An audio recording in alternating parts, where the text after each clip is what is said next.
tambahan ini kita akan melihat ya. Kita akan melihat tentang satu topik pembahasan yang kita akan pelajari bersama. Di bagian tambahan itu masalah daripada pengetahuan. Masalah daripada pengetahuan. Nah, sebelum kita melangkah lebih jauh, ya, apa itu pengetahuan? Tentu saja kita sudah sering mendengar, mengetahui, tapi nggak apa-apa ya kita ulang kembali sedikit ya. Apa itu pengetahuan? Pengetahuan adalah kumpulan informasi. Kumpulan informasi, bahkan bukan hanya informasi, tapi juga keterampilan dan wawasan yang diperoleh individu melalui apa? Pendidikan, bukan hanya pendidikan, tapi mungkin juga pengetahuan dapat kita peroleh dari pengalaman dan juga interaksi dari satu dengan yang lain. Inilah mungkin definisi yang sangat ringkas dari apa itu pengetahuan. Ya. Pengetahuan itu mencakup fakta, bukan hanya satu fakta. Oh, bagaimana caranya saya mengetahui berkendaraan, tapi juga konsep. Ya. Konsep daripada sesuatu dari pengetahuan itu. Dan juga pengetahuan praktis yang memungkinkan orang untuk memahami dan menavigasi dunia di sekitar mereka. Jadi ada fakta, konsep, dan pengetahuan praktis yang membawa kita untuk dapat apa? Dapat hidup dengan kata lainnya. Nah, ada berbagai jenis. Ada yang katakan 16 tipe daripada pengetahuan. Ada yang katakan mungkin cuma 10, 3. Tapi umumnya inilah, ini menurut para ahli ya. Misalnya pengetahuan yang eksplisit ya. Pengetahuan eksplisit artinya apa ya?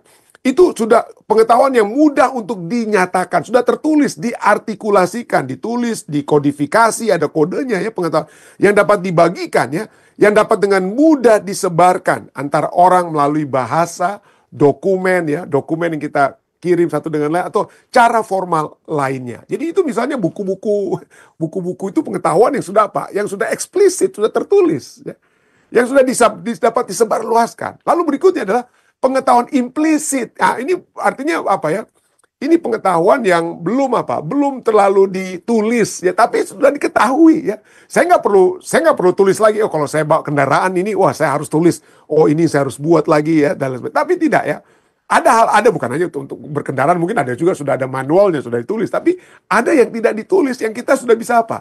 Kita sudah bisa tahu sendiri, walaupun itu tidak ada tertulis atau dibagikan. Jadi pengetahuan implisit adalah pengetahuan yang belum didokumentasikan secara formal, tetapi dapat dibuat eksplisit jika didokumentasikan. Dapat menjadi implisit ini dapat menjadi eksplisit, tertulis, kalau memang apa yang Anda sudah ketahui yang tidak tertulis itu Anda tuliskan kemudian ya. Lalu kemudian, apa itu tacit? Misalnya pengetahuan yang tacit ya. Pengetahuan diam-diam ya, adalah pengetahuan pribadi yang berdasarkan pengalaman yang sulit diungkapkan, sulit mungkin untuk dituliskan ya, sulit didokumentasikan. Nah, pengetahuan ini seringkali dikembangkan dari waktu ke waktu melalui praktek dan intuisi. Ada intuisi Anda. Anda tidak tahu gimana, tapi Anda bisa apa? Bisa buat ya. Dan inilah ya. Bagaimana mungkin artis-artis membuat baju ya, para model gitu ya. Jadi dia nggak tertulis gimana caranya dia bisa membuat apa? Sketsa daripada baju ya yang akan dipakai para model. Itulah pengetahuan yang dikatakan diam-diam ya. Ada juga prosedural dan lain sebagainya. Anda bisa lihat ini. Tapi itulah banyak sekali boleh jenis-jenis daripada pengetahuan tersebut. Nah, ada tentu saja masalah-masalah dengan pengetahuan. Misalnya ya, saat ini ada jenis pengetahuan seperti senjata nuklir, manipulasi genetika, resiko daripada artificial intelligence, dan lain-lain ya, yang berbahaya. Ada masalah pengetahuan yang dapat kita lihat berbahaya. Yang kita tahu bisa sangat merusak, bahkan menghancurkan. Dan bukan itu saja, kalau kita melihat tentang masalah dari pengetahuan itu, kalau kita memiliki satu pengetahuan itu, kalau kita mengetahui sesuatu itu tidak otomatis berarti kita dapat menanganinya itu dengan apa? Dengan benar. Kalau kita memiliki satu pengetahuan bukan berarti Anda, satu pengetahuan ini Anda miliki. Tapi adakah Anda gunakannya itu dengan apa? Untuk tujuan yang baik atau tidak baik? Itu dapat terjadi. Ya. Dapat menjadi satu masalah di sini. Nah, mengetahui sesuatu juga tidak selalu berarti pengetahuan itu baik untuk hati, jiwa, ataupun komunitas kita. Jadi dengan kata lain, pengetahuan itu dapat kita lihat itu adalah sebuah alat. Adalah pengetahuan itu menurut Dan Brown katakan adalah sebuah alat. Dan sama seperti semua alat, dampaknya bukan tampaknya, tapi dampak daripada pengetahuan itu ada di tangan penggunanya. Pada waktu misalnya Alfred Nobel dia menciptakan dinamit. Dia menciptakan dinamit itu untuk apa ya? Untuk supaya kalau buat terowongan, ya ada bahan peledak, ini apa? Digunakan pada saat itu juga. Dan pada saat ada yang minta izin, wah gimana kita gunakan hasil penemuanmu itu. Alfred Nobel di tahun 1867, di tahun 1867 ya, dikatakan, gimana kita gunakan itu untuk apa? Kalau berperang. Mula-mula dia pikir, oke lah. Supaya kalau orang memang lihat, kalau ini digunakan bukan hanya menghancurkan batu, tapi menghancurkan batu kepala ataupun orang ya, manusia. Wah mungkin orang nggak akan lagi apa? Mau berperang. Jadi dia izinkan itu digunakan untuk apa? Dia izinkan untuk berperang. Tapi gantinya orang merasa ngeri dengan melihat tubuh yang hancur lebur dengan adanya dinamit yang digunakan dalam peperangan. Justru itu membuat orang apa? Lebih suka untuk menggunakan apa? Dinamit yang dia ciptakan. Sehingga tidak heran pada satu saat dia jadi lebih sadar pada satu saat pada saat dia bangun pagi, dia buka di koran, dia dapati kenapa ada orang menulis seakan-akan dia sudah mati, ada obituari, ada apa yang ditulis seakan-akan dia sudah mati ya, yang menyatakan wah dia si Alfred Nobel ini dikenal apa ya, dia menciptakan dinamit. Tapi salah satu dalam tulisan tersebut yang betul-betul kena dalam dirinya adalah pada saat dia disebutkan dalam obituari tersebut, yaitu adalah bahwa dia adalah merchant of death ya, pebisnis yang membawa kepada apa? Kematian. Nah, kenapa ini terjadi? Kenapa? Karena ada yang salah. Yang salah ditulis oleh surat kabar. Kenapa? Yang mati itu bukan si Alfred Nobel, tapi kakaknya. Kakaknya mati, tapi ada yang salah. Orang pikir, wah ini si Alfred Nobel yang mati. Lalu ditulislah di koran obituari atau surat pernyataan tentang orang yang baru meninggal. Dan dituliskanlah tentang dia sebagai merchant of death. Dan ini tidak memberikan satu sukacita tentunya kepada Alfred Nobel ya. Apa yang terjadi kemudian? Ya, gantinya dia melihat ini bahwa hasil ciptaannya telah membawa peperangan itu pada the next level penghancuran yang begitu hebat. Akhirnya dia bilang, aduh enggak. Kemudian dia membuatlah, dia membaktikan dirinya, sisa hidupnya itu untuk hal-hal kemanusiaan. Dan salah satu yang dia buat itu, yang kita tahu saat ini, Nobel Prize. Ya, Nobel, salah satu daripada hadiah-hadiah Nobel itu adalah Nobel Peace Prize. Bagaimana itu diberikan untuk diberikan kepada orang-orang yang membawakan perdamaian dalam dunia ini. Selain tentunya Peace Prize untuk literatur, untuk fisika dan lain sebagainya. Tapi salah satu yang utama itu adalah yang paling terkenal dari hadiah Nobel itu adalah untuk Peace Prize. Kenapa? Karena Alfred Nobel dia melihat bahwa bahan yang dia buat, dinamit, telah digunakan pengetahuan untuk membongkar batu-batu yang besar untuk membuat terowongan, telah juga digunakan untuk menghancurkan satu dengan yang lain, umat manusia. Itulah sebabnya kembali pada kutipan ini, Dan Brown katakan apa? Bahwa knowledge is a tool, ya. Like all tools, it impacts in the hands of the user. Ya. Jadi tergantung kepada siapa pengetahuan itu, kepada kita. Dan itulah sebabnya pengetahuan itu, pohon pengetahuan yang baik dan jahat ya, yang ditulis, yang ditaruh oleh Tuhan di tengah-tengah taman itu dalam Kejadian 29 ya. Lalu Tuhan Allah menumbuhkan berbagai pohon dari bumi dan seterusnya, Anda bisa baca. Serta yang salah satu juga ditempatkan di tengah selain pohon kehidupan apa? Serta pohon pengetahuan tentang yang baik dan yang jahat. Jadi pengetahuan itu dapat di tangan oleh seorang itu dapat menjadi satu hal yang dapat disalah gunakan ya. Dan di sinilah kita dapat lihat bahwa Allah menempatkan pohon itu di Taman Eden untuk memberikan pilihan kepada manusia. Itu adalah yang baik. Kenapa? Karena kasih dan ketaatan yang sejati harus, kita sudah pelajari waktu lalu ya, harus melibatkan kehendak bebas, the freedom of choice. Kasih dan ketaatan sejati itu bukan dipaksakan. Allah tidak menciptakan robot. Allah menciptakan manusia yang dapat berpikir bagi diri mereka sendiri dan memutuskan mana yang mereka mau kehendaki. Apakah mengasihi Allah dan menurut kehendak Allah atau tidak.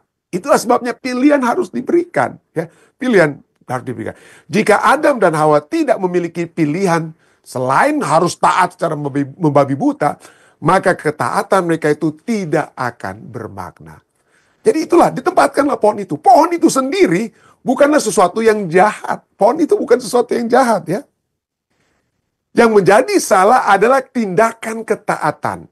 Yang menjadi salah, apa yang kita gunakan dengan apa yang ditempatkan di tengah itu ya.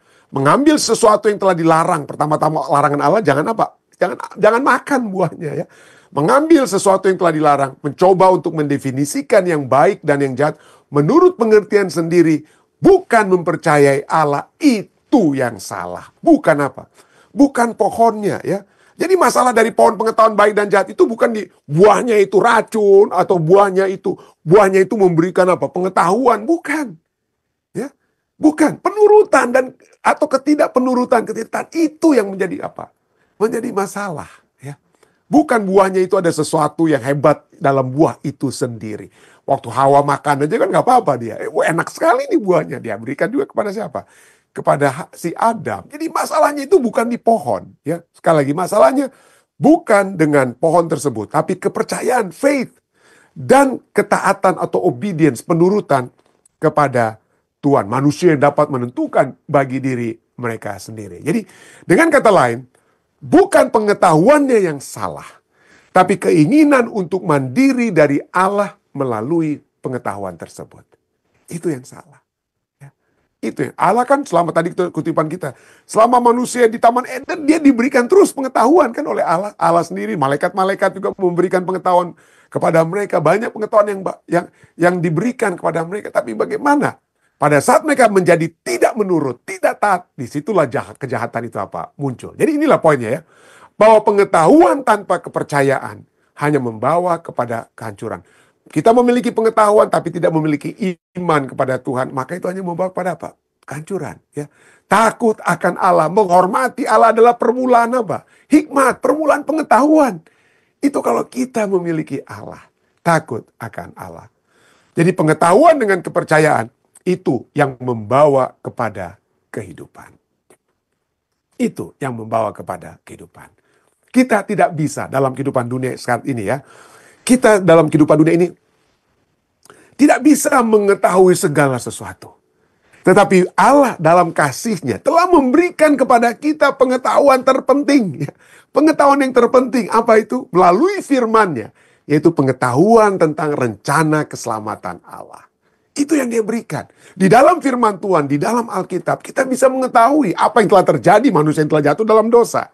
Ya, memilih untuk tidak taat, tidak percaya kepada firman Tuhan. Dan apa kemudian kita lihat akibatnya. Tetapi firman Tuhan menjelaskan kepada kita, menunjukkan kepada kita. Yesus telah datang di kali yang pertama. Yesus akan datang di kali yang kedua. Dan bagaimana segala kehidupan kita yang sementara ini dengan segala kesusahannya. Itu akan berakhir pada saat Dia datang di kali yang kedua. Dan inilah pengetahuan keselamatan yang seharusnya menjadi pusat kehidupan kita. Tapi seringkali sayang sekali pengetahuan tentang keselamatan itu jauh daripada pusat atau fokus daripada kehidupan kita. Ya, kita sering melihat hal-hal yang lain. Kita sering melihat pengetahuan yang sementara. Nggak perlu kita perhatikan apa yang orang di Amerika sedang buat, apa yang dia tulis dalam wall Facebooknya, atau TikTok dan lain sebagainya. Tapi itu yang seringkali lebih mengambil waktu bagi kita. Ya, kita harus mengetahui apapun yang kita mau pelajari dalam dunia ini, pengetahuan yang sementara dalam dunia ini, itu tidak akan pernah memberikan sukacita seperti tadi di kutipan kita tadi ya. Tidak akan memberikan sukacita yang sepenuhnya. Seperti sukacita kalau kita memiliki pengetahuan tentang keselamatan. Ya, kita akan dikuatkan kalau saya jatuh dalam dosa. Tuhan katakan bertobat. Kita datang kembali kepada Tuhan. Nama kita kembali ditulis dalam kitab kehidupan. Dan itu memberikan sukacita. Ya, itu memberikan sukacita. Kalau kita hanya berpikir, wah saya ingin memiliki pengetahuan yang ditawarkan oleh dunia. Sampai kapan Anda akan memiliki pengetahuan tentang dunia? Seperti kita sudah pernah pelajari. Saya pernah tunjukkan artikel ini ya. 95% dari alam semesta ini masih merupakan total misteri. Nggak bisa, kita akan bisa apa? Ketahui. Dan kita sudah pernah pelajari, saya sudah tunjukkan ini dia, ketiga hal ini ya. Bahwa dalam dunia ini ada pengetahuan yang penuh dengan dosa. Bagaimana caranya kita menipu, bagaimana caranya kita mencuri, bagaimana kita caranya menggunakan teknik-teknik duniawi untuk dapat posisi dan lain sebagainya. Itu pengetahuan yang penuh dengan dosa, kata lain ya. Yang kedua, kita melihat ada pengetahuan yang tidak berguna. Ada penemuan-penemuan 50 tahun lalu yang dibangga-banggakan oleh ilmuwan. Saat ini, wah nggak ada yang mau pakai ya. Atau yang cepat berlalu, ya. Dulu kita pakai, saya pernah pada saat saya bahas tentang ini, kita lihat bagaimana kamera kita saja tadinya pakai film dan lain sebagainya, itu kan cepat berlalu, nggak lagi kita pakai film-film pada saat kita ambil foto ya. Jadi itulah sebabnya ini semua ini tidak kekal. Allah ingin kita memiliki pengetahuan ya, tentang Dia, walaupun Kan oke, Anda pikir, oh pendeta bilang kita perlu pengetahuan tentang Allah. Kalau begitu saya ingin tahu tuh bagaimana Allah menciptakan langit dan bumi.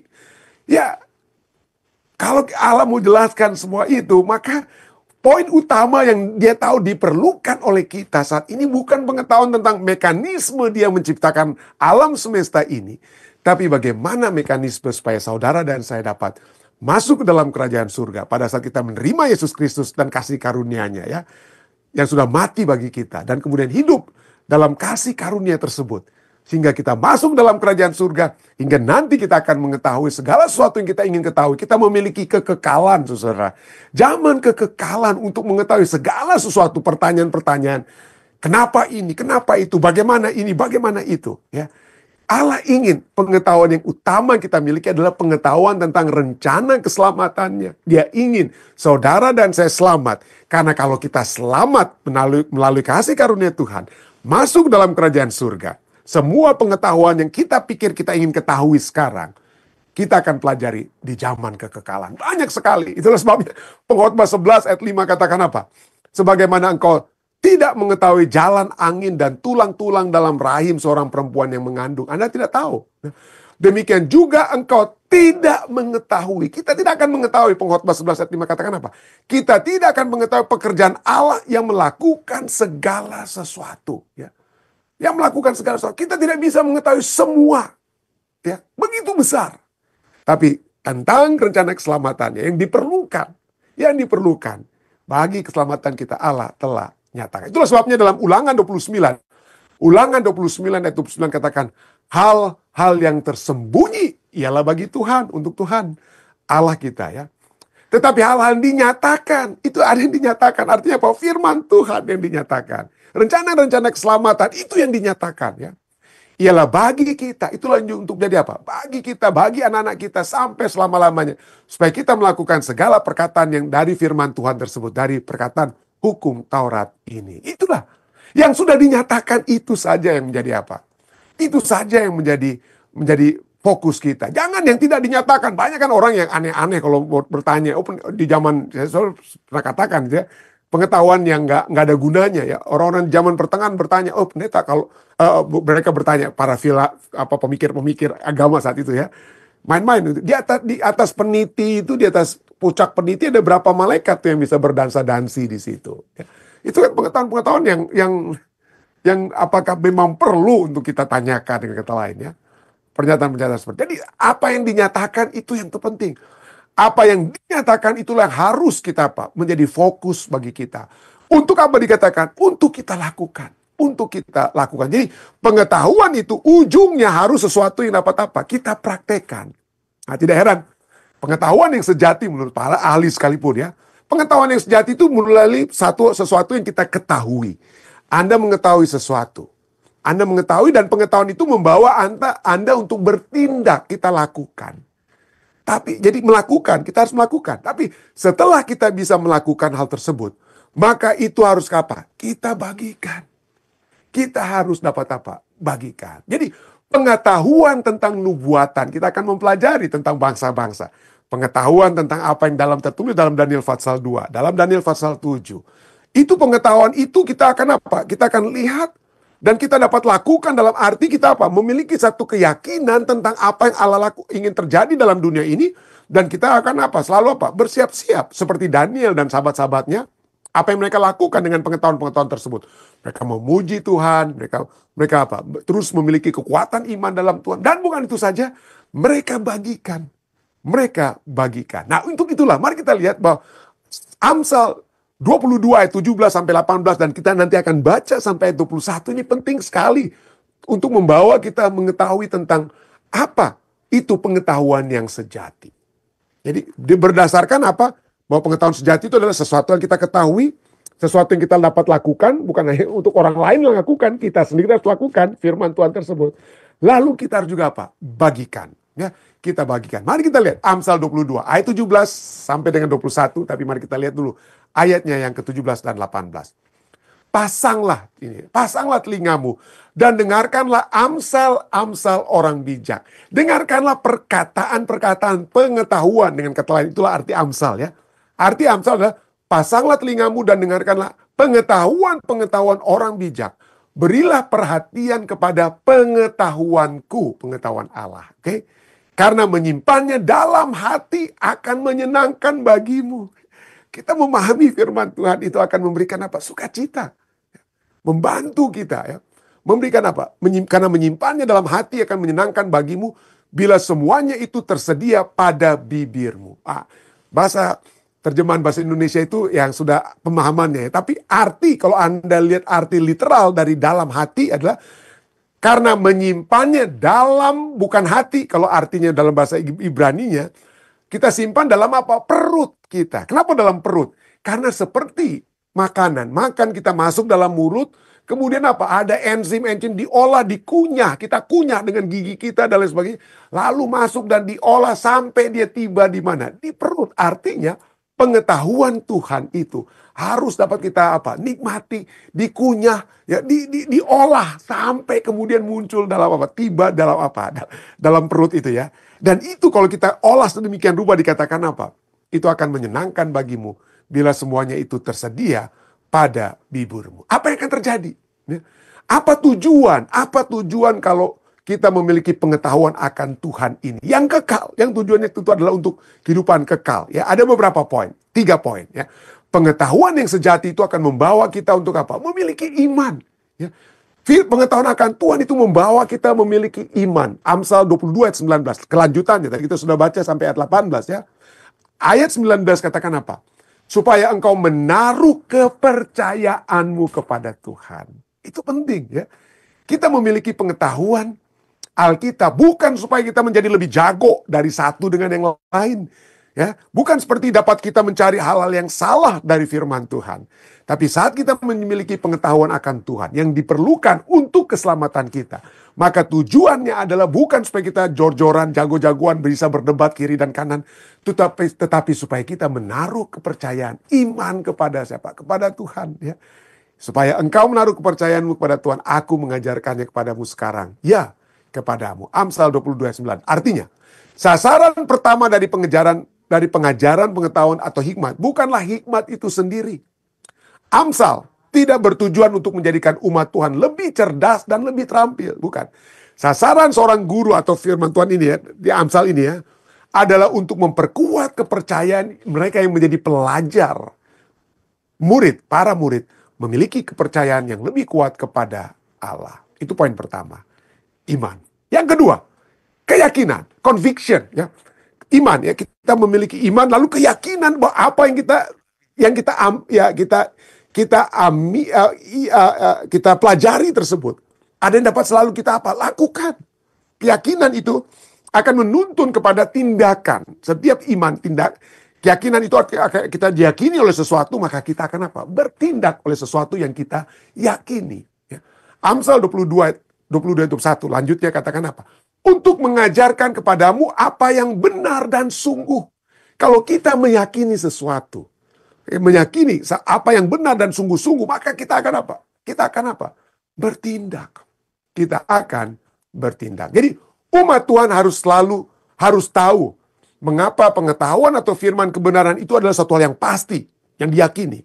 Mereka harus tahu mengapa mereka percaya apa yang mereka lakukan. Ini berhubungan keyakinan itu akan membawa kepada tindakan. Iman menurut definisinya adalah kepercayaan pada apa yang tidak sepenuhnya kita pahami. Kita tidak mengetahui semua tentang cara kerja Allah. Nggak mungkin kita bisa mengetahui sebagai manusia yang berdosa. Tapi kalau dengan iman, maka kita percaya walaupun kita tidak sepenuhnya memahami hal tersebut. Meskipun demikian, kita tetap harus memiliki alasan yang baik untuk iman itu. Ya, walaupun ada keyakinan, artinya ada keyakinan membawa kita untuk percaya dan bertindak. Tuhan bilang A, walaupun kita tidak mengerti kenapa harus berbuat A ini. Tapi dengan iman dan keyakinan, kita akan bertindak. Dan yang terakhir, kita memiliki tanggung jawab. Pengetahuan yang sejati akan kita bagikan. Tanggung jawab untuk apa? Membagikannya. Kembali ayat yang masih sama. Amsal 22:1 katakan, untuk mengajarkan kepadamu apa yang benar dan sungguh. Supaya apa? Kalau kita memiliki iman pada Tuhan, kita yakin dengan apa yang kita terima dari Tuhan, maka apa yang harus terjadi? Itu kita memiliki tanggung jawab. Kalau kita tidak bertanggung jawab, artinya kita tidak membagikan. Tapi kalau kita bertanggung jawab, artinya apa yang kita yakini, iman kita, itu harus kita bagikan. Ya. Kalau Anda percaya kepada Tuhan, kita sudah selalu belajar firman Tuhan. Kita memiliki iman kepada Tuhan, percaya bahwa Dia mengampuni dosa kita. Dia memberikan keselamatan kepada kita hanya melalui kasih karunia-Nya, bukan karena tindakan-tindakan baik kita, bukan. Kasih karunia Tuhan. Dan kita yakin dengan keselamatan Tuhan. Tuhan sudah memberikan keselamatan kepada kita. Apa yang harus terjadi? Kita harus memiliki tanggung jawab. Tanggung jawab untuk apa? Membagikannya kepada orang lain. Anda mungkin tidak harus berkhotbah, ya. Tidak harus berkhotbah, tapi mungkin Anda dalam kehidupan Anda, ya, dalam tindakan-tindakan Anda itu dilihat, ya. Tindakan-tindakan kita, kejujuran yang kita buat di tempat kita bekerja, usaha-usaha bekerja dengan sebaik-baiknya, bukan seperti untuk manusia, tapi bukan untuk bos, tapi untuk Tuhan. Dan semua ini kalau kita lakukan, maka kita menjadi umat-umat Tuhan yang memiliki iman, yang memiliki keyakinan, dan bertanggung jawab. Kenapa? Seperti ayat ini katakan, supaya engkau apa? Untuk mengajarkan kepadamu apa pengajaran tersebut, pengetahuan tersebut. Apa yang benar dan sungguh, supaya engkau dapat membagikan jawaban yang tepat kepada yang menyuruh engkau. Tanggung jawab kita. Tanggung jawab kita Allah telah berikannya. Jadikanlah segala bangsa apa? Muridku, ya. Menjadi saksi-saksi Tuhan. Mulai dari Yerusalem sampai ke ujung bumi. Itu tanggung jawab kita semua. Jadi kalau kita menyatakan diri kita sebagai orang yang beriman, memiliki keyakinan, ya, memiliki keyakinan dalam tindakan kita sebagai orang beriman, maka keyakinan itu harus diikuti juga dengan tanggung jawab untuk membagikan keyakinan itu kepada orang lain, ya. Jadi langkah terakhir dari pengetahuan yang sejati adalah membagikan firman kebenaran yang telah kita terima itu kepada orang lain. Bagikan kepada orang lain. Dan ini adalah inti dari seluruh panggilan kita sebagai suatu umat. Ya, kita memiliki pengetahuan, ya. Memiliki pengetahuan yang baik, yang Tuhan ingin supaya terjadi dalam kehidupan kita. Dan kita mengimani dan mengamini iman, dan kemudian kita yakini, artinya kita mengamini, mengimani dan mengamini. Tapi selain kita mengimani dan mengamini pengetahuan yang sejati yang Tuhan sudah berikan kepada kita, maka kita harus juga apa? Membawakan apa yang kita imani dan kita amini tersebut kepada sesama kita dengan memberikan, ya. Bukan hanya dengan berkhotbah atau apa, tapi dengan apa? Kehidupan kita yang menjadi saksi Tuhan, ya.